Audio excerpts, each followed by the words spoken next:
Hello, everyone!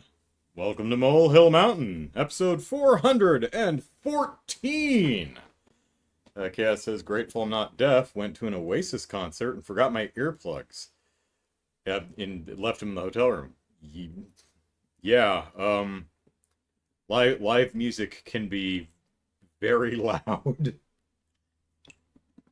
Kind of an odd thing, right? It's like, I paid money to go watch live music, and I forgot to bring my earplugs. It's like, wait. It almost seems counterintuitive, right? Yeah. It's like, man, I went to the orgy, I paid the door fee, and I forgot my chastity belt. It's like, why are you bringing that? That seems counterintuitive. Anyway, tonight we're not going to talk about orgies or live music, although I do get distracted and go on tangents easily. No, we are going to talk about video games. Surprise! Because I am a gamer. Not a good one. In fact, I'm going to demonstrate tonight that I'm probably going to have to give up my V card. V for video games. Get your mind out of the gutter. Chaos says, I didn't realize I forgot till it's in the stadium. It's like, it is really loud. Oh. Yeah. I have earplugs.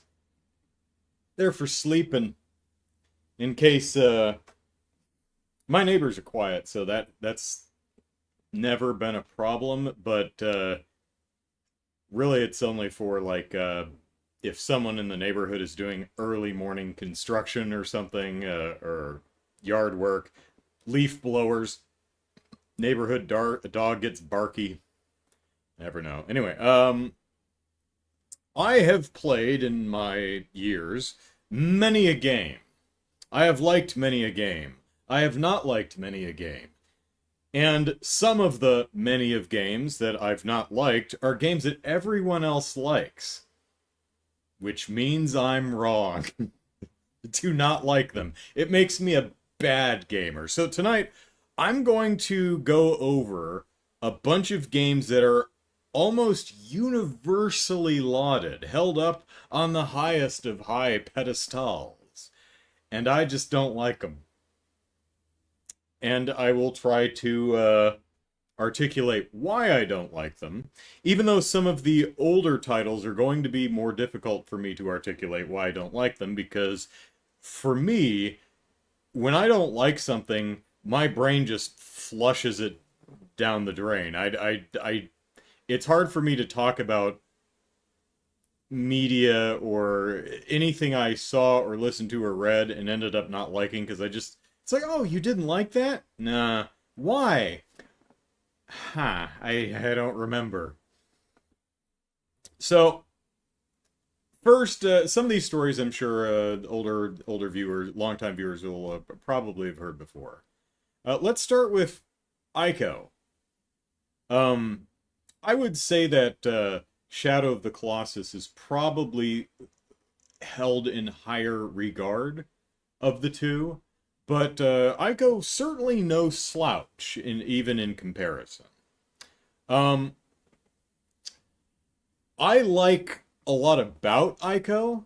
I just don't like playing it. Let me start with the good. I like the as was the case with Shadow of the Colossus. I like its vibe. I like its atmosphere, its sense of place. Granted, these were PS2 games, so compared to today's title, they're big and they're open and they're kind of empty. But the story that those games attempt, and I would say succeed at telling, take advantage of the limitations of that era of graphical display technology. It's like, okay, we can do these large, impressive environments, but they're going to be kind of empty. They're going to feel abandoned, maybe desolate. But if we're smart, and Team Ico were smart, they leaned into that and used that as part of the environmental storytelling. Brilliant work, and plays very well. So I really loved the environment and the atmosphere and the general tone and vibe and feeling that exploring the environments of both games give you. It doesn't feel like many games even now can, like it was just kludged together out of pre-made assets, right? Simple though the environments may be by modern standards, everything there feels like it has a sense of place. It has a history to it. There's a lot of intention to the architecture and to the way things are laid out. It doesn't feel like a randomly generated map or anything along those lines.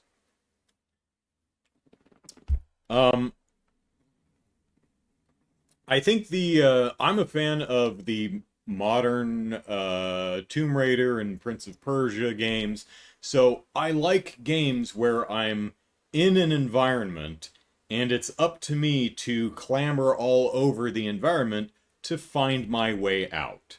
Like, I'm here at the bottom of a big room with ledges and platforms and chains and columns and, for some reason, a lot of parallel bars, flagpoles and shit sticking out of the wall, and I need to get up there. How do I get my acrobatic arse up there? I like games like that. Ico complicates issues by giving you a companion, which, to be fair, is something several sequences throughout Prince of Persia: Sands of Time also did too. Farah is with you a few times, and like in Ico, once you get Susan, or whatever the lady you escort through the game, once you get her, it's not good enough to get your acrobatic ass across the room from point A to point B. You also have to get the person you're escorting's non-acrobatic ass from point A to point B. So there's a dual layer of puzzle element here. Can you get from point A to point B? Yeah, you can, but you need to get her from point A to point B too. There's a really funny line in Sands of Time where Farah yells at you. She's like, okay, that's great, but I can't do that. After he, like, literally runs along a wall. She's like, yeah, okay, I can't defy gravity. Defying gravity. Really funny line. Anyway, I really liked that element of the game. And you might be sitting there thinking, well, I thought you said this was a game you don't like. It is. I never finished the game. Small critique, but this is not why I don't like the game, but just something I thought I'd bring up. Well, two. Number one, I thought the kid was wearing a hat with horns on it, like a little Viking helmet. I did not realize until, like, the PS3 remaster that those were horns that were the kid's he's wearing a hat, but the horns are attached to his head. It just was not that clear in the original game. Not that that matters. It's just lower fidelity on the PS2. While the kid and the older lady in the white dress, I don't know if there are character names in the game or not. I'm sure there are. Mechanically, what you do is when you want her to move, you grab her by the hand and drag her along. And there's a really great animation that plays. It's really well done. It's really charming. My problem with it is he comes across as like 12 and she comes across as like at least 16, if not older. So the way he drags her around by the hand in some ways reads as kind of charming because it's like, oh, look at the little man being the hero kind of a thing. But a lot of it honestly comes across as kind of infantilizing in a little bit of an uncomfortable way. Not enough to really destroy the game or anything, just something that I went like, you know what, they probably should have reversed the roles. Or made him an adult and her a little kid. it would feel a little less odd with this kid dragging this grown woman around, leading her around by the hand. It's just a little weird. But what I don't like about the game is the combat. The combat ruins the game for me. It's terrible. It's some of the worst I've ever seen in any game ever.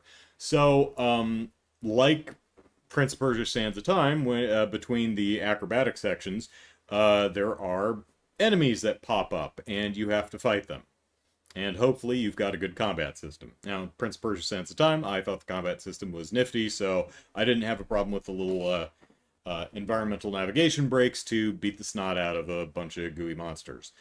In Ico, you fight these kind of indistinct blobby shadow monsters, and all you have is a wooden plank.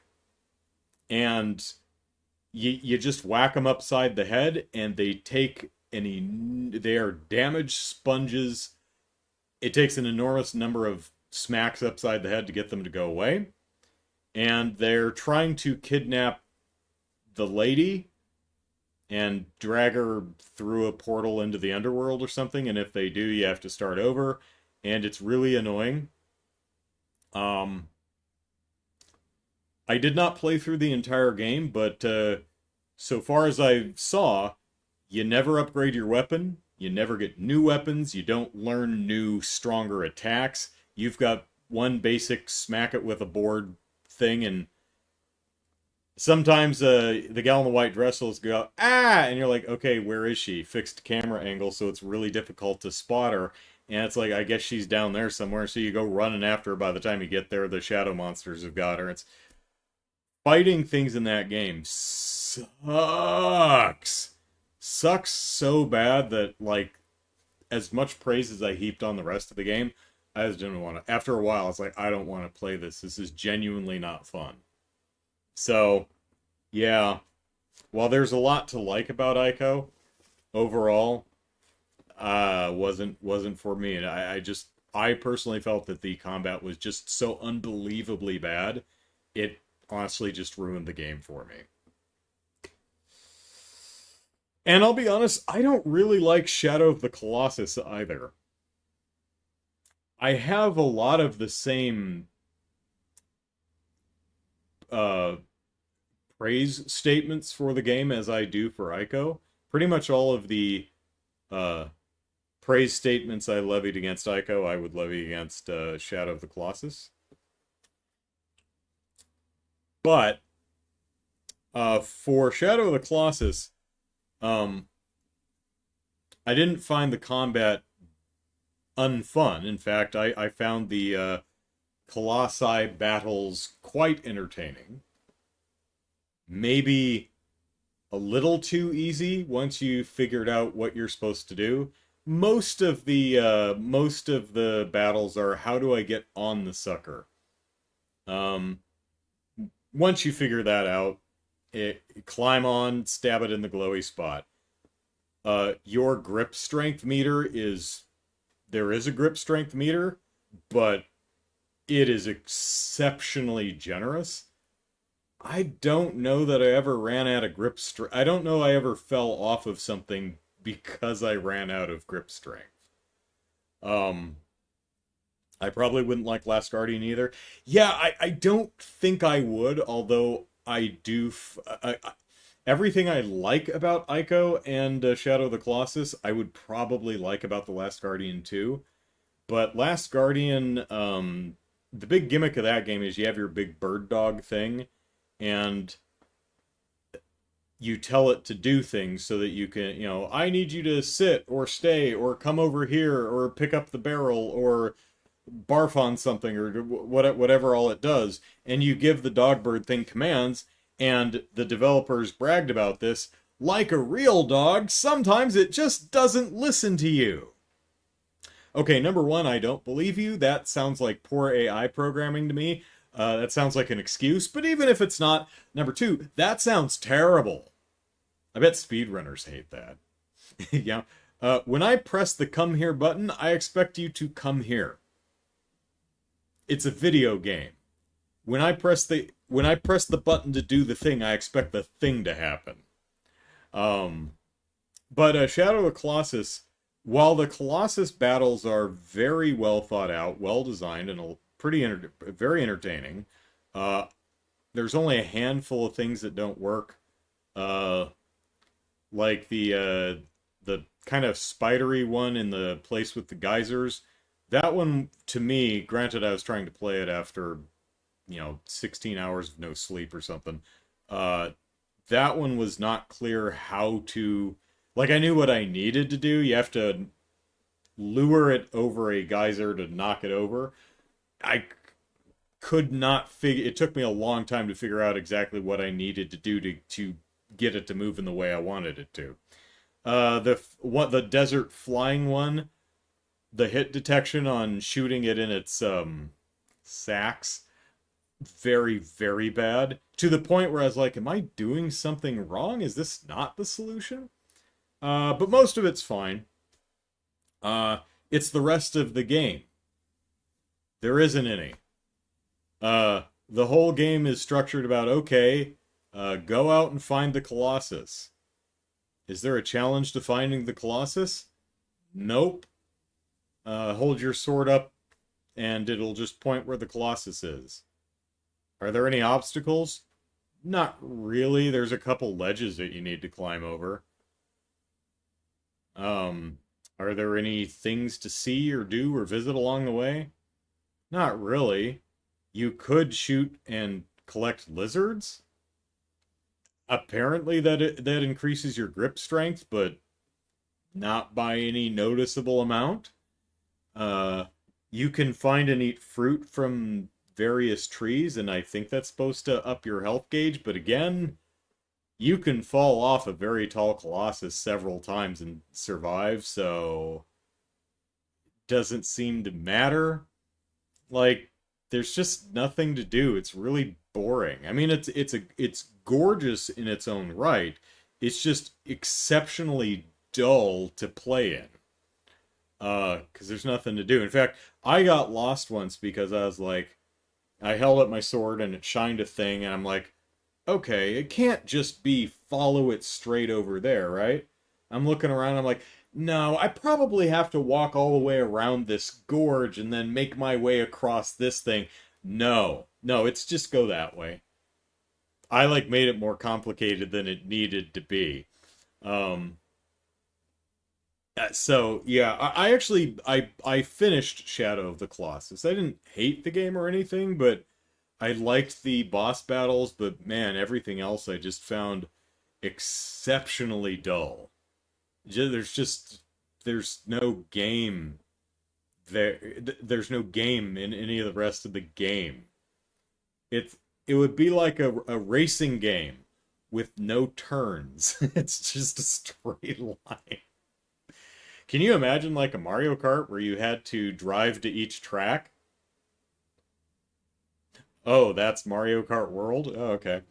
I have no idea. If I haven't played. I don't like racing games, so. And I don't have a Switch too. Moving on. Katamari Damacy. I've only played one of them. I know there's a bunch. Maybe they play differently. I don't know. But look, I like the vibe. I like the aesthetic. It's certainly charming. It's ugly as shit, but it's a PS2 game, so what do you want? That's also it's another game that's like the PS2 graphics are terrible, but we're gonna kind of lean into that for a really goofy, charming, and colorful aesthetic, and it works in its favor. Music is great, but oh my god, the control scheme is so poorly designed, so ill thought out. I genuinely thought the game was broken for a while. I'm still not sure it wasn't. Because that is you might think, okay, how do you if you've never played the game before and you had to guess, that's the game where you're a little dude pushing a ball and you roll it around. How do you imagine the controls work? Well, you're probably thinking, I don't know, push the control stick in the direction you want the ball to go? Yeah, you'd think so. No.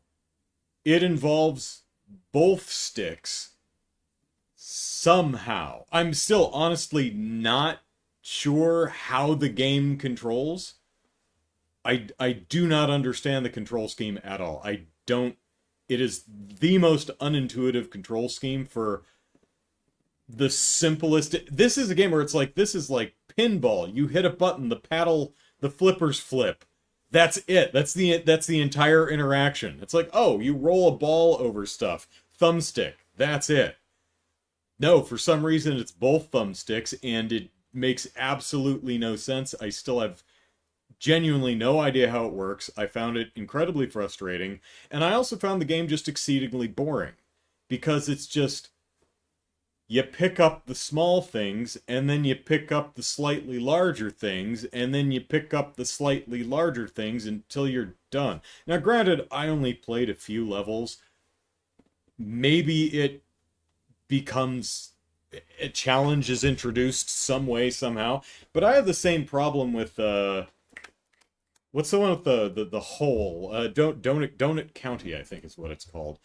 Kind of a similar idea to, Katamari Damacy, except you control a hole in the ground, and you move the hole under objects to drop in the hole to make the hole larger, so that you can drop larger objects in the hole.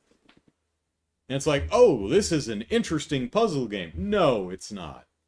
It's charming, it's cute, it's aesthetically neat, it's got a great sense of humor, but it is trivially easy. It's as easy as cookie clicker.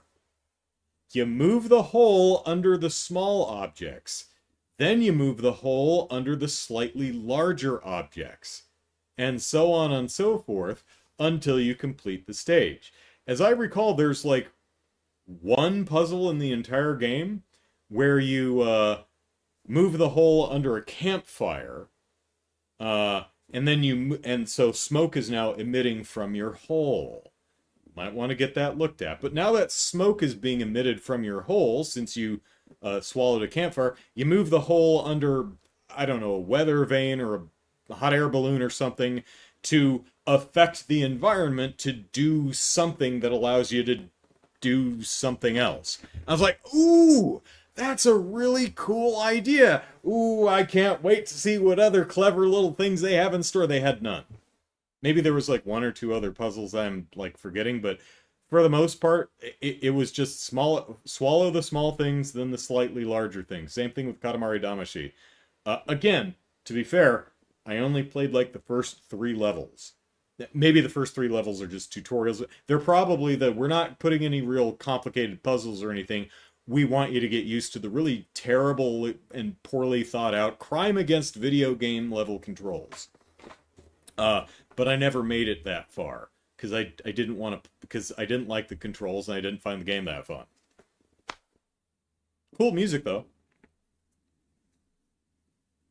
Power Glitch, you're a new name. Hello.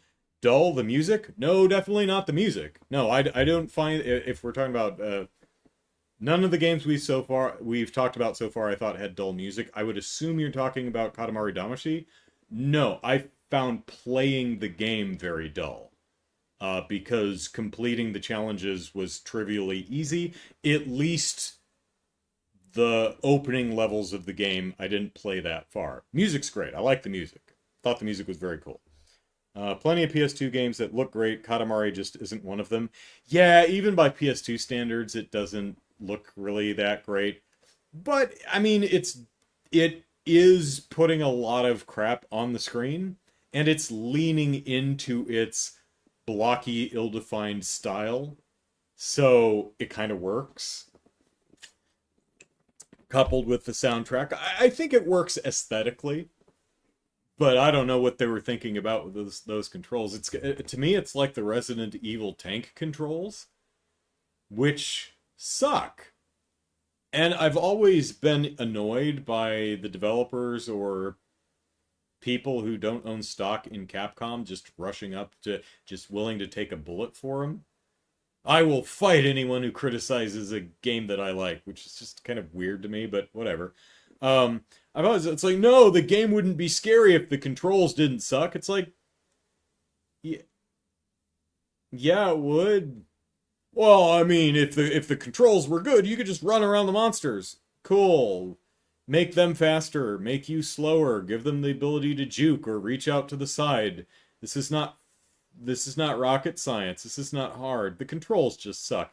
I like the game. I love the franchise. Don't get me wrong, I just don't like the tank controls. They suck. They suck and they make the game worse. The game would be better without tank controls. In Resident Evil 1 Remake, they introduced a control scheme which is kind of like driving a car. The shoulder button is essentially the gas pedal. You hold down the button, and your character walks in the direction you're facing, and then you use the left thumbstick to steer them left and right. It worked beautifully. Hell, even before that, the port of Resident Evil 2 onto the N64 added what they dubbed first person mode. I can't remember what they called the third person, whatever. Here's how the control scheme worked on the N64 port of Resident Evil 2. Are you ready for this? Or you get this? The character moves in the direction that you point the control stick. Holy moly! Who would have thought of that? And you know what? It worked brilliantly. And you might be thinking, but with the static camera angles that change between scenes, how do you... it just resets it keeps the reference on the screen you started moving from. So if your character's facing to the left, and you push to the left, so the character goes to the left, and the screen transitions, and now they're coming up from the bottom of the screen, and you're still holding left, they just continue going forward. Left is now forward, and you can rotate the control stick around the edges to bank them left or right, or just let it go to center to reset, and then move again. Works great. Not ideal, not the best. I like the shoulder drive thing, but much better than the tank controls, which have always sucked. Are you getting ads covering the chat? Hang on a second. Where's my... Why won't my mouse move on to my other screen? There we go. Let me open this in an actual window and check.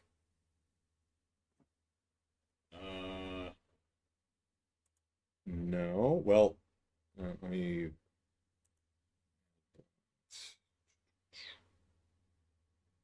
Mouse. Move. Let's turn this off. Refresh.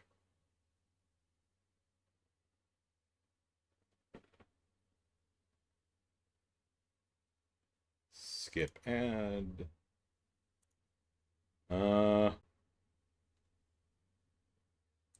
No, I'm not seeing any ads over the chat.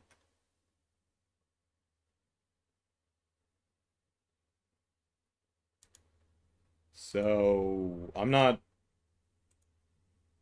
seeing them, so anyway. Doesn't mean you're not, but let's see. Every so often an ad will pop up on on a phone. Okay, maybe it works differently on phones. I can swipe it away easily enough, just minor annoyance. I don't bother doing any internet stuff on my phone because of the just goddamn ads. I can't browse, I can't read, I can't browse, I can't, there's just ads all over the place. And I can't close them or move them with my big fat fingers, so.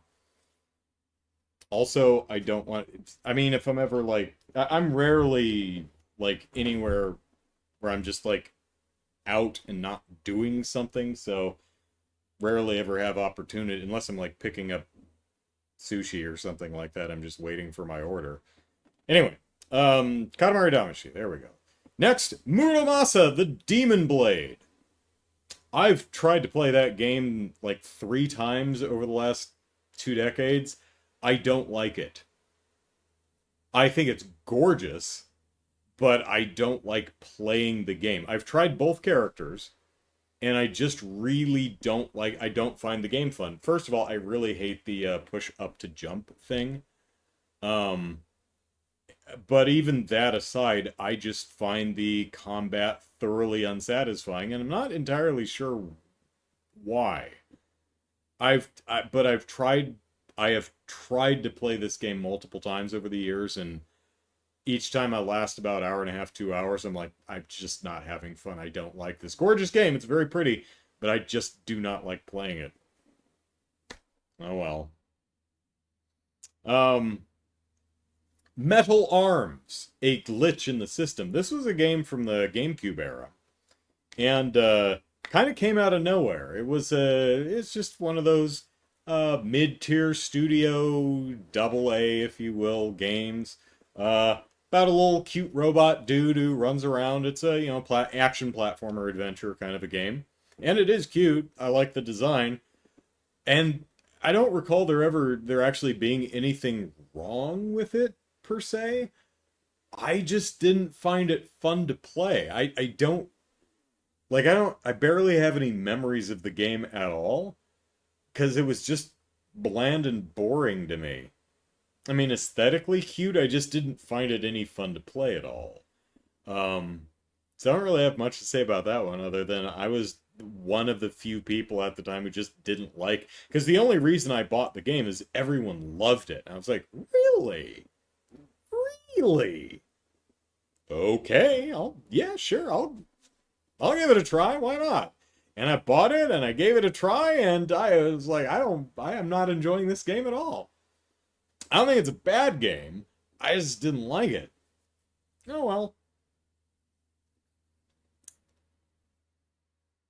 Metal Gear Solid.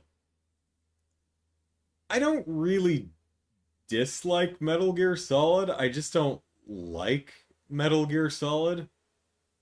I I didn't find it that fun to play. Um, I was kind of annoyed by how cutscene had. Number one, the game is. I did beat the game. Hard not to. Very short game. Uh, it's about a 6 hour game, but only about 3 of those hours is gameplay. Very short game. Literally half of the game is cutscenes and codex conversations, and they're not bad. I mean, the writing and the silliness of the entire scenario and everything that plays out is really entertaining in its own right. There's just not enough game there. There's very little game. Again, it's like a 3 hour game. It's way too short. It's way too simple. For me. Not bad, just not enough game there. The only other Metal Gear Solid game I've played is 5, and other than having quite possibly the worst opening in the history of video games ever, once you get past that, I really quite enjoyed the game. Until you get into the, I guess, second half or second chapter. It's kind of weird how it's set up. And it just seemed to be a complete rehash of the first. And I was like, I don't get it. It's just all the same thing. I mean, it kind of feels like a second playthrough almost. So I just kind of stopped playing it after a while. I wrote the guide for it, so I actually did end up doing the whole thing. Or I wrote a guide. There's not one the guide, but I wrote a game guide for it. I was freelancing game strategy guides at the time. So 5 I really enjoyed for the most part. Really love that damn item you get where you can tie a balloon to people and kidnap them.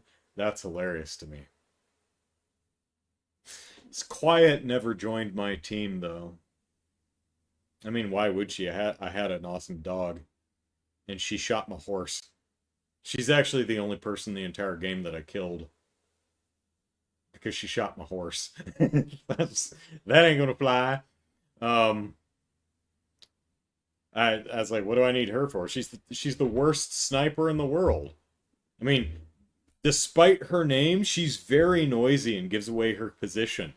Like, I just did a supply drop right on her head and killed her. Because she's like, or she hums or whistles or something. I'm like, what are you doing?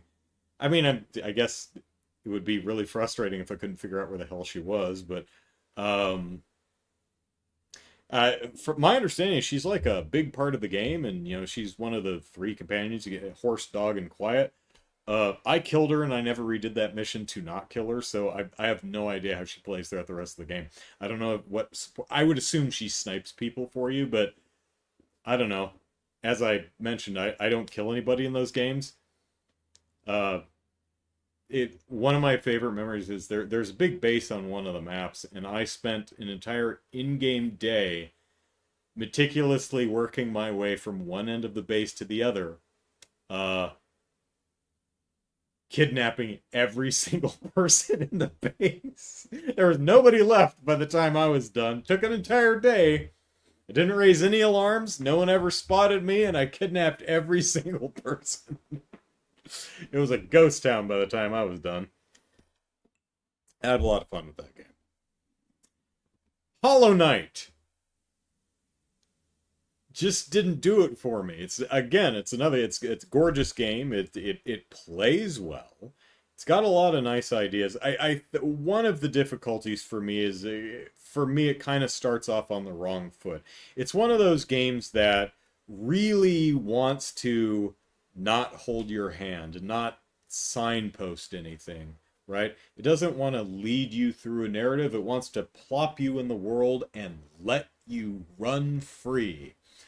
Unfortunately, it does that so thoroughly that for many gamers, myself included, you start the game and it's like, I have no context for anything. I don't I don't know what I'm supposed to do. I don't know what just generally who I am or why I'm here or what my overall goal is in even the broadest sense. And that I found off-putting. I played much further into the game. I probably put about 10 hours into the game. It's pretty good. Pretty good little Metroid game. It's all right. I think I really like the feature where you collect little rocks or something as currency for upgrades and things, but you can also spend that to restore your health. That's a great little push and pull there. I really liked that. Clever little game. I didn't dislike it, but did kind of start off on the wrong foot for me just because it's like you gotta give me something, right? You gotta give me just one breadcrumb. I don't even need you to point me in a direction. Just give me a reason for being here, right? I think I think the game underserved itself by being too hands off at first, but if you get over that, I think there's a perfectly fine game there. It just for some reason it just didn't grab me. It didn't really do anything wrong. There wasn't anything I other than I thought its start wasn't great. Didn't have a good starting motivation. It just didn't grab me. Some games are just not feeling it. But will I play Silksong? I don't know.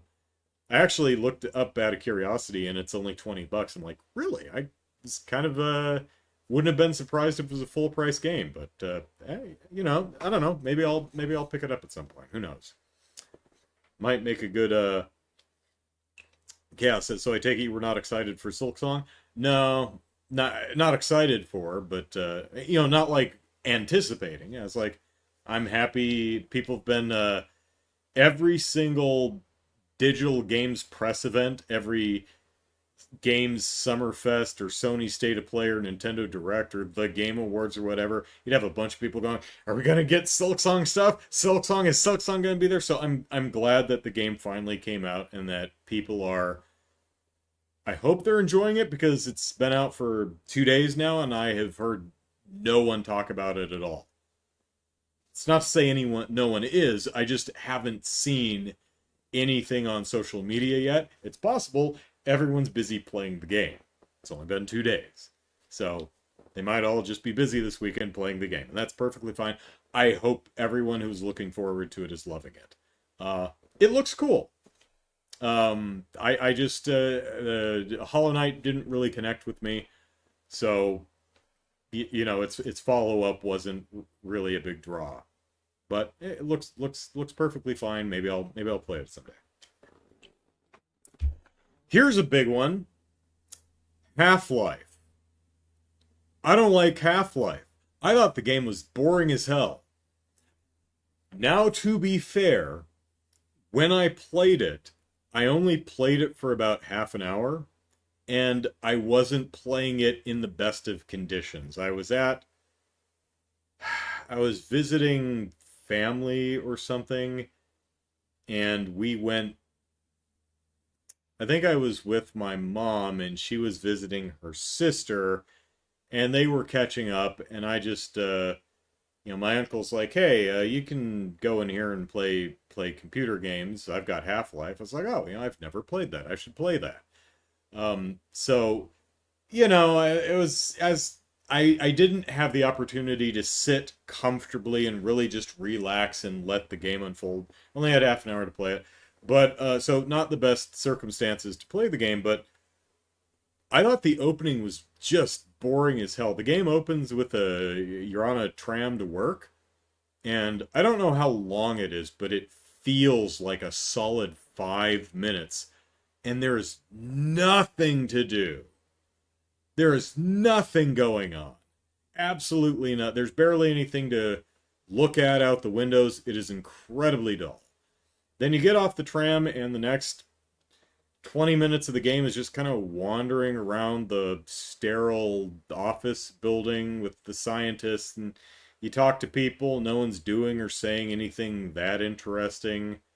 I mean, there's kind of a vibe of we're meddling in shit that we shouldn't be meddling in kind of a thing, but golly, that overall just dull as hell. I got as far as you go into a room to do something, and then something happens, and there's like a lightning show tear in the fabric of reality, and crab monsters come through. Then everyone turns into a zombie, and you have to hit them in the head with a crowbar. So I got to that point. I did not get to any point where I actually got a gun.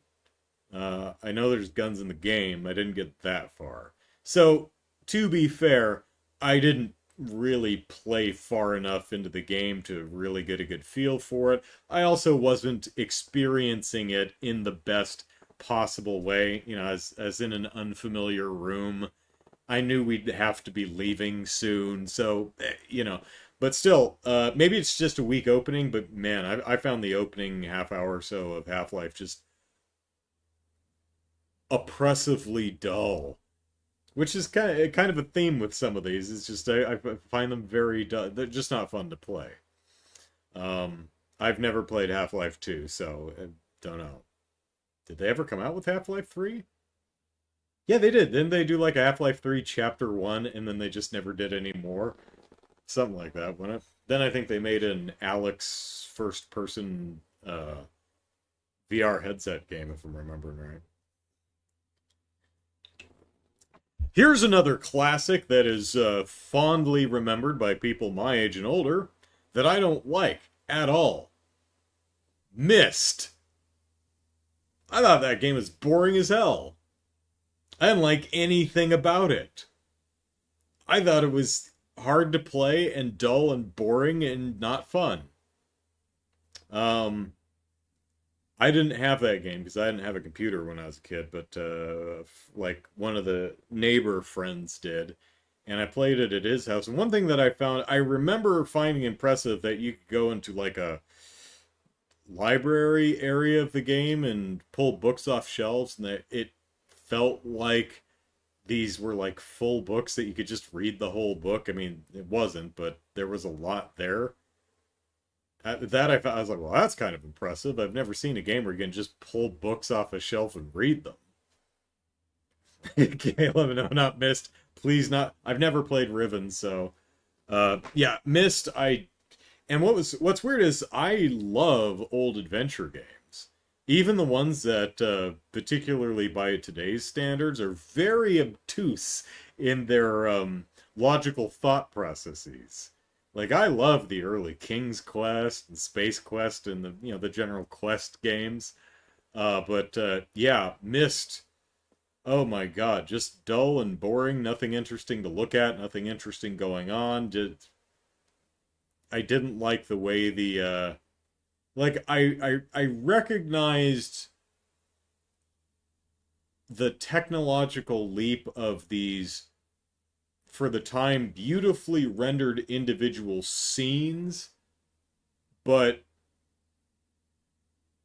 you had to, if you wanted to go to it still worked the exact same way the adventure games of yore worked. You were on one static screen, and then you moved to left, right, up, down, and then you moved to a different screen.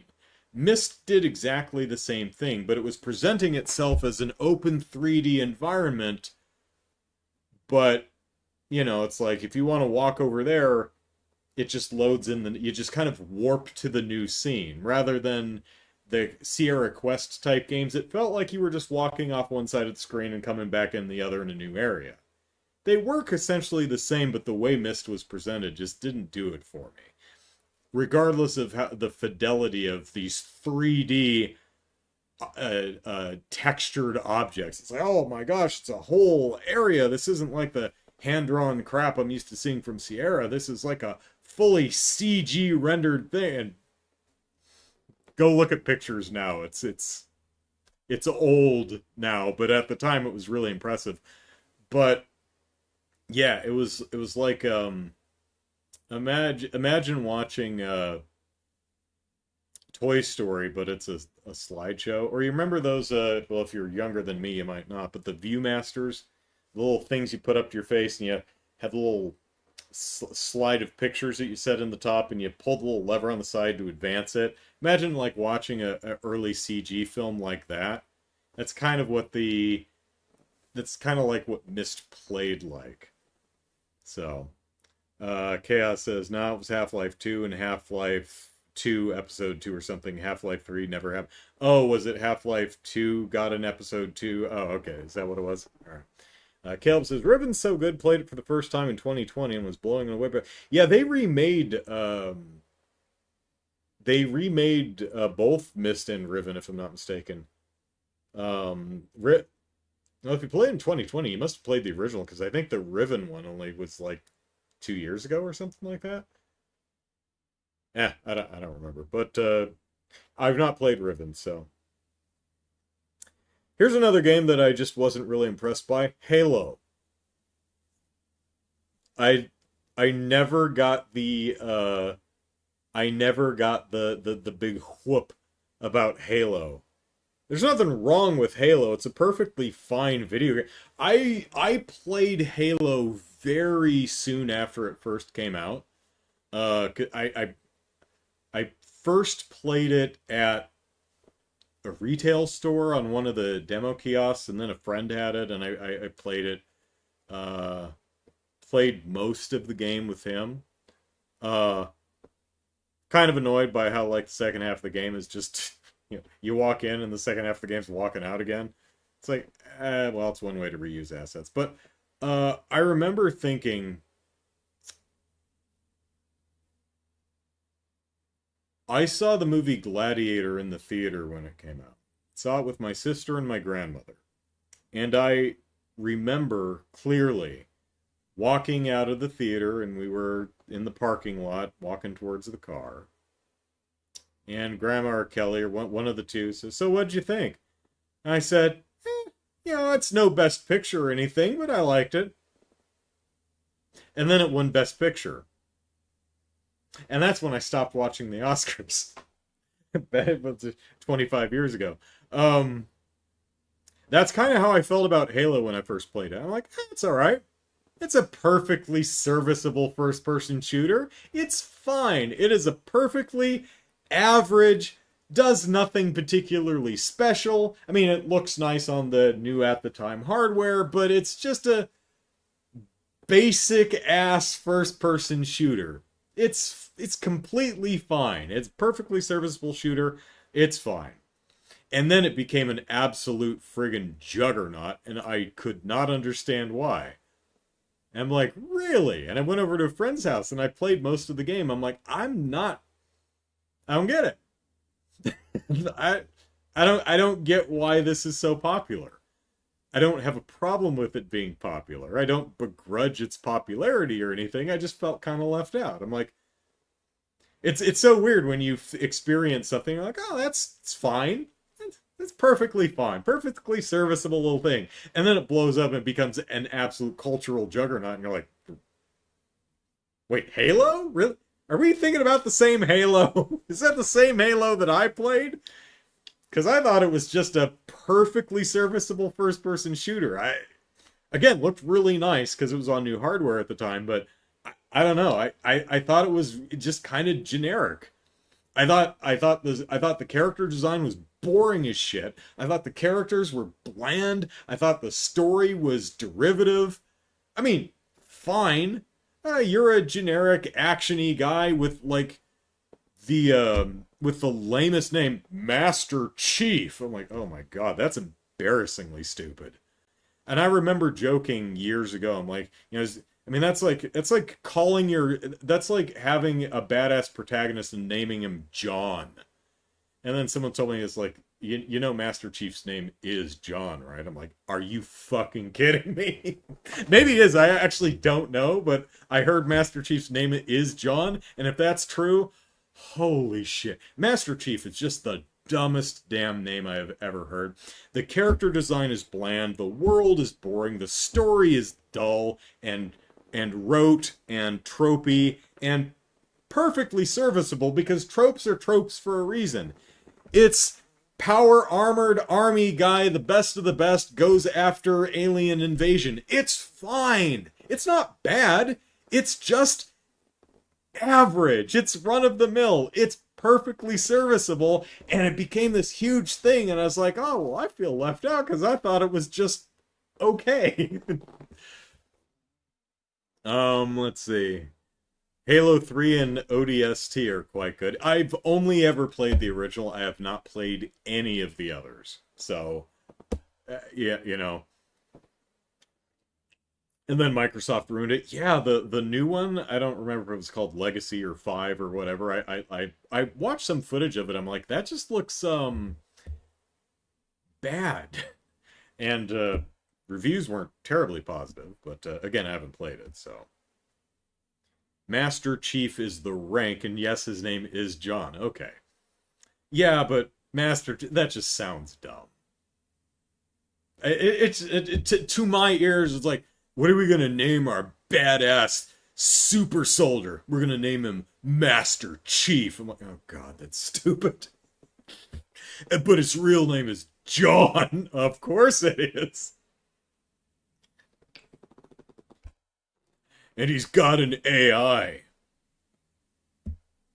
Is his AI a lady? Yeah. Does she have a manifest in a physical form? Yeah. Is she sexy and mostly naked? Oh yeah. Of course she is.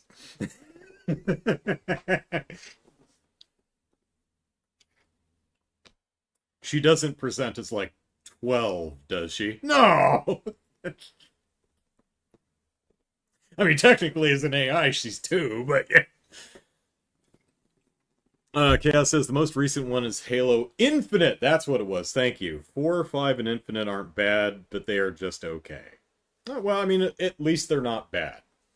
I guess if I found the first one just okay, 4, 5, and Infinite would be probably bad by my standards, but as we're learning in this podcast, my taste in video games is apparently shite. So, what else don't I like? I don't like The Legend of Zelda. The original, the one on the NES, the first one. I don't like the game at all. I don't think it's fun. I don't think it's laid out well. I don't think it's attractive to look at. I don't really care for much of the character design. I didn't like playing the game at all. I don't like Zelda 2, The Adventure of Link. I'm not sure which of the two I like least. I did not play it until a few years ago, but I did really quite like the Super NES one. Uh Link to the Past. Link to the Past. I think that's a wonderful game. The first Zelda game I played that I really liked was Ocarina of Time on the N64. Back in Jesus, 98? Been a while. Nearly 30 years old. Um, that was really when because I'd played the first two NES games when I was younger and didn't like either of them, so never bothered with with any of the other games. I never got around to playing Link to the Past, and I didn't have a Game Boy, so I never played Link's Awakening. So I played Ocarina of Time. I'm like, oh man, this is amazing. And then I got into the Zeldas, and it was later that I went back and hit some of the 2D Zeldas. I still don't like the first two. But I'll be honest, there are some 3D Zeldas that I don't really care for either. Breath of the Wild and Tears of the Kingdom. And I've talked about these games a lot. I like a lot about these games. I just don't like the games much. I still have not beat Tears of the Kingdom, and I don't know that I'll ever go back and beat it because I just don't care and don't want to play it. For me, Breath of the Wild and Tears of the Kingdom are wonderful games that have more than earned their place in gaming history. I just find them an absolute chore to play through. I just don't like playing them. I don't like the way they're laid out. Um, and to be perfectly selfish, I hope I like Skyward Sword a lot better than both of those games. Take that for what it's worth. Chaos says, I loved Breath of the Wild. I stopped playing Tears of the Kingdom. Yeah, well, I didn't 100%. I beat Breath of the Wild. I completed all of the side quests. The only thing and all the shrines. The only thing I didn't do is find all of the Yahaha! What are those called? Koroks. I didn't find all the Koroks, but then again, there's 900 in some of them. You're not supposed to find all of them. You can. I think you get a golden poop if you do, or something like that, but you're not really expected to. Uh, but with Tears of the Kingdom, and that Breath of the Wild, I had to take like a year break and then go back to it and finish it up. Tears of the Kingdom, um, because it's so similar to Breath of the Wild, although I really appreciate the extents that they went to and mostly successfully at that, make the same play area feel new, not if not new, at least different, right? You're in this Hyrule is the same Hyrule, but it does feel markedly distinct from Breath of the Wild, and that was almost certainly no easy feat. So, kudos there. But yeah, I think the Zora Kingdom was the last kingdom that I needed to do. What do you do in that game? Oh, I guess I had to go get Prince Sidon's ghost, I guess, so I could get his ghostly power to join the ghostly power of the Gerudo princess and the Goron guy and the bird guy, right? That's what we were doing, right? I think we were, yeah. So I went to the Zora village and like, oh, Prince Sidon, he's see that mountain over there? Yeah, he's standing at the top of that mountain waiting for you. And I looked at the top of that mountain. I went, nah, nah, I'm good. I don't, I don't, I don't want to. I just don't want to hike up there. I just don't want to. Um, yeah, I can see. I'm pretty sure that dragon. I'm pretty sure that Zelda. She seems fine. I'm sure she's fine. I haven't seen the ending of the game. Pretty sure that's Zelda, which I think is a good twist. Unfortunately, if you the when you view the cutscenes after you collect the titular tears of the kingdom, you view them in the order that you happen to pick them up. Each tier is anchored to a particular cutscene. So the order you pick up the kingdom's tears is the order you see the flashback cutscenes. I think that was a mistake because I saw it in probably the most unfortunate order that one could possibly view it in. Like, I think one of the first three cutscenes I got just kind of spoiled the whole thing. I'm like, oh, that that feels like information that was supposed to be a twist, like that I should have learned a little bit later. That's gonna. And I kept watching more cutscenes. I'm like, yeah, but I already know that this that sucks all the tension and drama out of it. I think they really should have just, regardless of what order you pick up the tiers, it should have played the same the cuts. I don't mind that it's played out of order. There's fun things you can do with that conceit, but I think they should have force curated the order that you see the cutscenes. Sound is cutting out. Test test 1 2 3. Haven't dropped any frames. Test test test. Well, okay. Sorry about that. I don't see anything to do on my end though. Let's see. Speaking of some old NES games, Metroid and Kid Icarus. I don't like either of those original games. They just they're not fun to play. I did like some of the music though. And Kid Icarus, unfortunately, never really did anything. I mean, there was Kid Icarus Unleashed, Uprising, something like that on the 3DS, but I never played it. I took one look at how they wanted you to control that game. I said, nope, no thanks. Don't want to control a game like that. Also, it doesn't really look like my kind of game. I hear a lot of people really liked it though, so that's nice. But I've really enjoyed the Metroid franchise over the years. I really loved Super Metroid back in the SNES.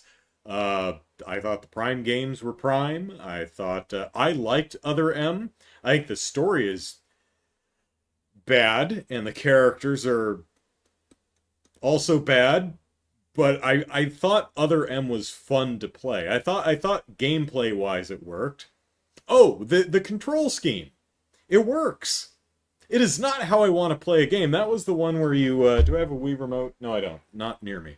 It was the one where you play the game like this, but when you wanted to shoot stuff, you had to adjust your grip on the remote and point it at the TV to aim, and then you adjusted your grip back to wander around. It works really well. Like the transition is surprisingly smooth. But I really don't want to play a game like that. I just don't want to do that. Other than that, though, I thought Other M was fun to play, despite some severe shortcomings in the, well, yeah, the control scheme and the story and the characters. The gameplay was good, I thought. Looking forward to Prime 4. I never played Hunters or Pinball or any of the others. Oh no, I did play I played Return of Samus, which was the Game Boy one is cropped too close. I just didn't like playing it. But I did play Return of Samus. I thought that was fine. I played Zero Mission, thought that was nice. Played Fusion, thought that was a lot of fun. Metroid Dread, love Metroid, but yeah, the first game I don't think is very fun. Um, yeah, Caleb, yes, I remember you. But yeah, the marketing for Other M, the weirdest damn thing. You have this other Federation soldier in one of the trailers who takes off his helmet. He's like, "Remember me?" And everyone watching the trailer had the same response. No, who are you? Because the way it was presented in the trailer is it's like, aha, that favorite character of ours finally returning in a modern day Metroid game back at last. Oh, it's good to see you, Jeremy. No, it's like, and everyone was like, is he like some random dude from like the comic books or some of the extended lore? Is he from a fanfic? Who is this guy? No, just some dude, just not. I I think the marketing was as thoughtfully written as the story. The game opens with a beautiful recreation of the ending of Super Metroid. The final fight with a Mother Brain. Full 3D recreation of that fight. It is stunningly gorgeous. Get your fanboy blood flowing. Or, well, that sounds gross. Pumping through your veins. The blood's still on the inside. You're not leaking. Um, it's this wonder. It's the moment where Samus is on her heels and she's about to die, and the baby Metroid grabs her and uses the last of it, or it grabs Mother Brain and sucks all the goo out of her, and then transfers over it to you so you can have a fighting chance. But then Mother Brain shoots the Metroid and the baby dies, saving Samus. And oh, shit's going down now. You done fucked up, Mother Brain. And, Samus looks at her and she like cocks her gun arm, and the music drops out because she is going to drop the badassest of badass one-liners. And she says in a deep, authoritative voice, "Mother, time to go."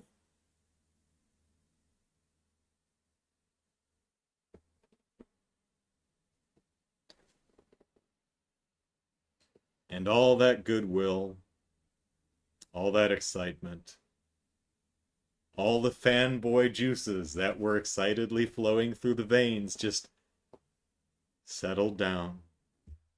Because holy shit, that was a stupid line. Mother, time to go? What? Who wrote that line? Who approved that line? Who thought that? Mother, time to go. Ugh. That's like calling Master Chief John. Game is still fun to play, but Jesus Christ.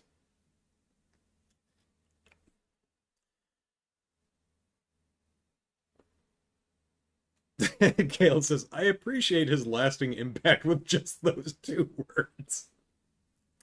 There's this whole subplot in the game with Samus, in that game, she ends up working with another team of Federation soldiers, and there's a mole in the ranks.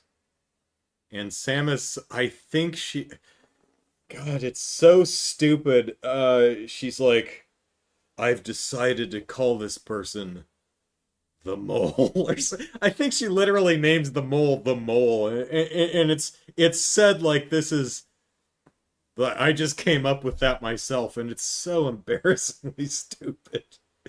But so there's this mole who's like this turncoat person who's killing people off. You know, you find dead bodies of Federation soldiers, and it's like, oh no, someone's doing bad things. And that whole plot line is like dropped at some point, or at least a really important element of it is just like forgotten. The writing in that game is so bad. Again, I think the game was fun to play. I think it succeeded gameplay-wise, even if it controlled in a way I didn't really want to play it. But, yeah, I agree that the writing was not the best. Let's see. Back to the N64. Space Station Silicon Valley. Great premise for the game. So there's a outer space zoo of robot animals, and you are a little computer chip, and you hop your little computer chip ass from animal to animal to use their individual traits. You know, bunnies can hop high, and bears can punch really hard, and Turtles have high defense, that kind of thing. So it's a puzzle platformer, and you use the you get your little microchip into different animals to take advantage of their various traits to complete puzzles. Cool idea for a game. I thought it was boring as hell to play. I just didn't like it. I just didn't find it fun at all. I thought it controlled poorly and looked like crap and just wasn't fun to play. Oh well. The World Ends With You. Here's another game with style out the wazoo, but I didn't play very far in the game because I honestly couldn't get it to work. It has this really unique control conceit where this was a game that was on the DS. So on the when you get into a fight, you used, I think, like the D-pad to fight on the upper screen and then the buttons to fight on the lower screen, so you kind of had to split your attention between the two. And if I'm remembering right, there were like combos that you could do with different inputs, but I could like never get them to work. I It's possible I just sucked and was so bad at the game I couldn't enjoy it. I'm honestly not sure. I like Katamari Damacy's controls. I don't know if the controls were that bad or if it was just me being a dunce. No idea. I like the style. I didn't like the characters though. If I'm remembering right, I found the characters just really off-puttingly nihilistic. Like, nothing matters. I don't care. It's like, oh, piss off, you whiny little shit. I don't need this crap from you. I did like the style. I like the music. I like the idea behind a lot of it. I just didn't like playing it. And I couldn't play part of it. Like, I couldn't get some of the combat to work. Might have been me. Don't know. Let's see. Got a couple more. We're a little after 8, but I've got 3 more on here. And I really want to get to the last one because it's one of my favorite memories from one of my least favorite games. Third from last, we've got God of War. Not the PlayStation 2 era ones, but the remake one that came out in like, I don't know, 2016, 17, 18, somewhere in there. The one on the PS4. The prequel to God of War Ragnarok. I appreciate a lot of what this game was trying to do.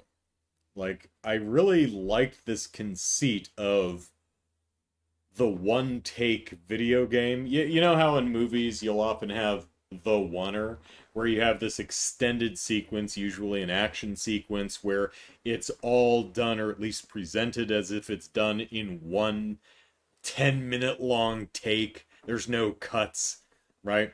That's how God of War is, at least for the portion. I don't know if they ever break that at some point in the game, but for the portion I played, I don't think it breaks that conceit, and I found it a really fun conceit.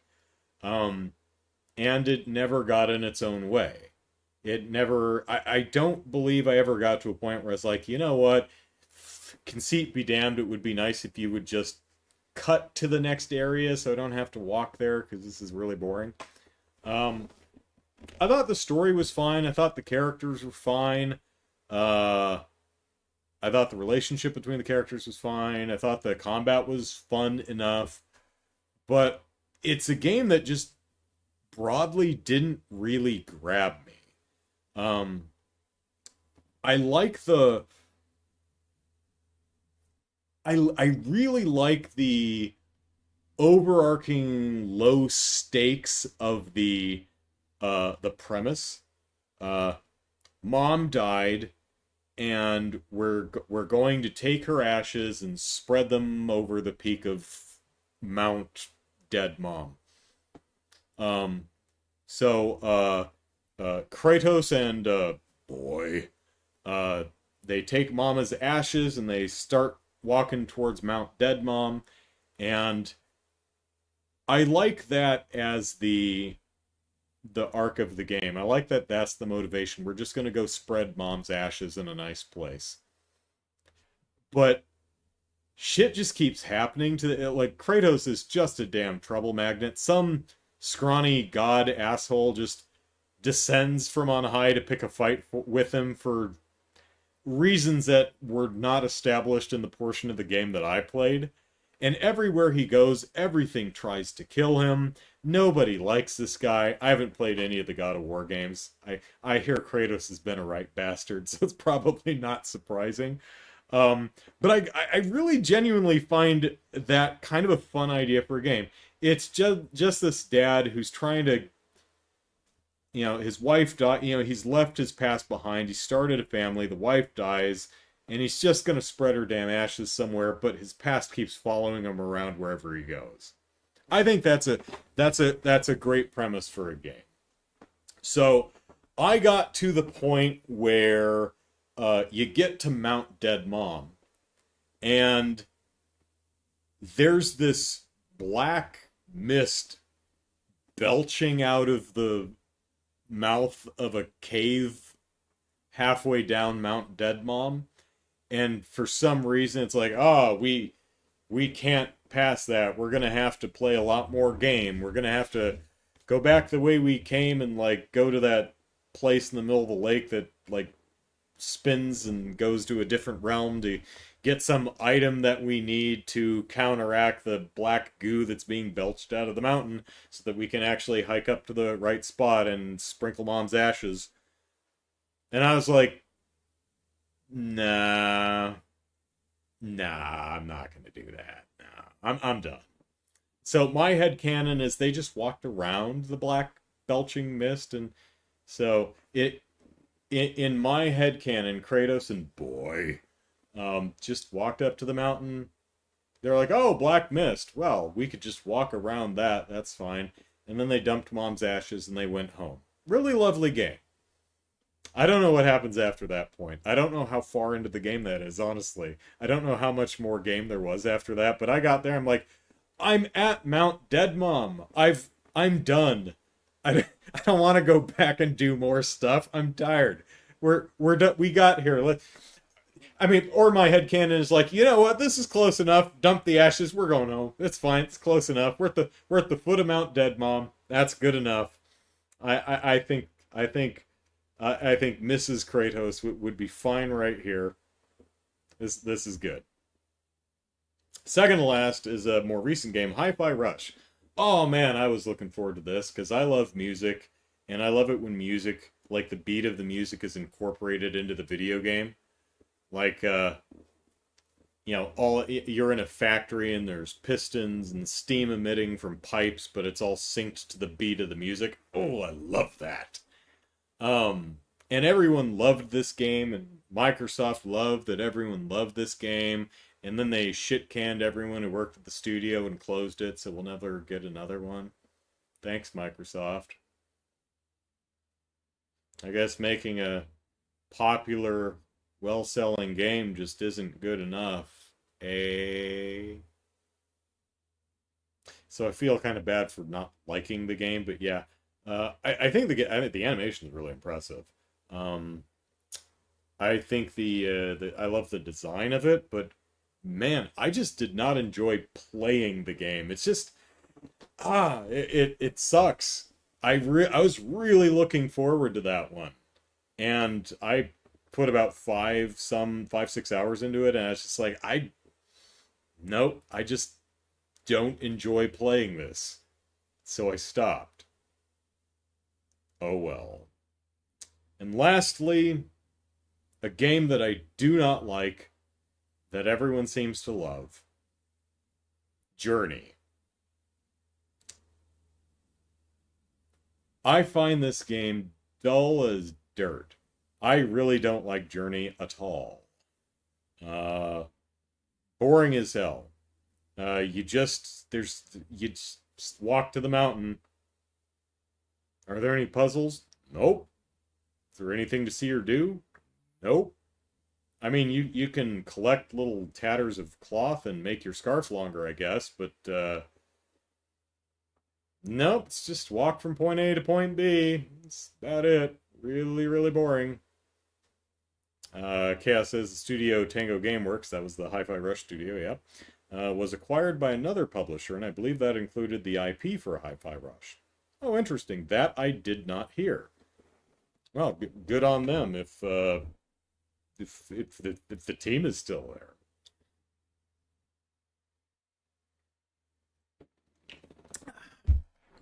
Um, Despite the fact that I don't like Journey at all, one of my absolute favorite gaming memories comes from Journey. It is a game for a specific reason that I often think back on fondly with a smile on my face. I was playing Journey, and it's one of those games, multiplayer games, where other people can just raid your game or just join your game, or it's like if you're online, you might see other players wandering around, and you can join up with other people and go on the journey together. I don't want to. I don't see any point to it. You can't really do anything with each other. You can't, and you can't help each other because there's nothing to do. You can just chirp at one another. There's a chirp button. It's just annoying. I really wanted this guy to go away, and I tried using every pantomime I could think of. You know, like rushing at him with a chirp to be like, you know, anything to indicate that I don't want you here. I want you to go away and leave me alone. I didn't invite you here, and I'm pretty sure I'm making it clear that I don't want your company. Go away. I don't play game. I'm not a multiplayer gamer. I don't want you here. You're invading my privacy. I don't like that. Go away.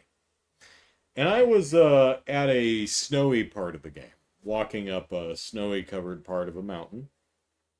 And this asshole was still following me. And so I just stopped, thinking that, like, if I stop, this guy's just gonna figure that get bored and wander off, right? Well, if you stop, your character just kind of, one of their idle animations is to just kind of sit and zen. So whoever was playing this other person just sat and zened with me, like not taking the hint. And so I went into the dashboard settings and I disconnected the Wi-Fi.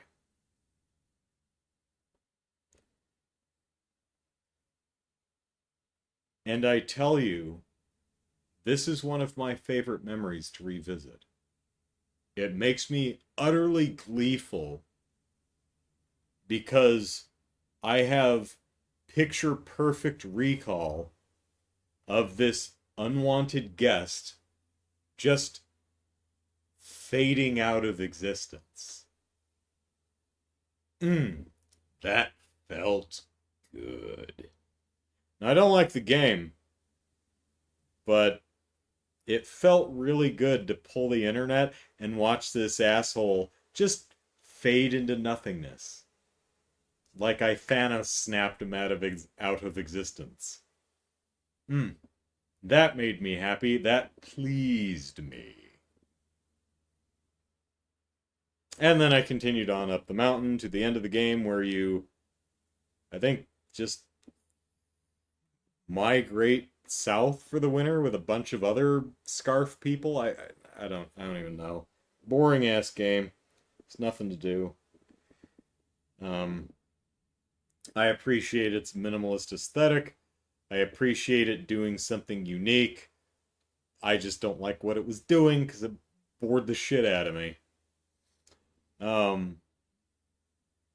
Chaos says, if I remember correctly, there's a trophy for sitting with another player. Well, I hope he got his trophy. I don't begrudge the other person for playing the game in the way it was meant to be played, although, read the room.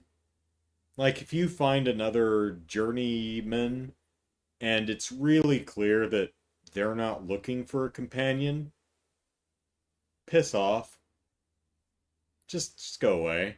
I think I was making it pretty clear that I don't want you here. Just go away. You know, I don't wish the person ill. Hope they got their trophy. But yeah, that's one of my favorite, most pleasing memories that never fails to bring a grin to my lips, a light to my eye, was watching that fucker fade out of existence. Ah, yes, so thank a game that I don't like for one of my most cherished gaming memories. So, join me tomorrow for the Sunday stream, and maybe we'll make some more cherished gaming memories as we continue our journey through Trails of Cold Steel 2. Hope you're looking forward to it.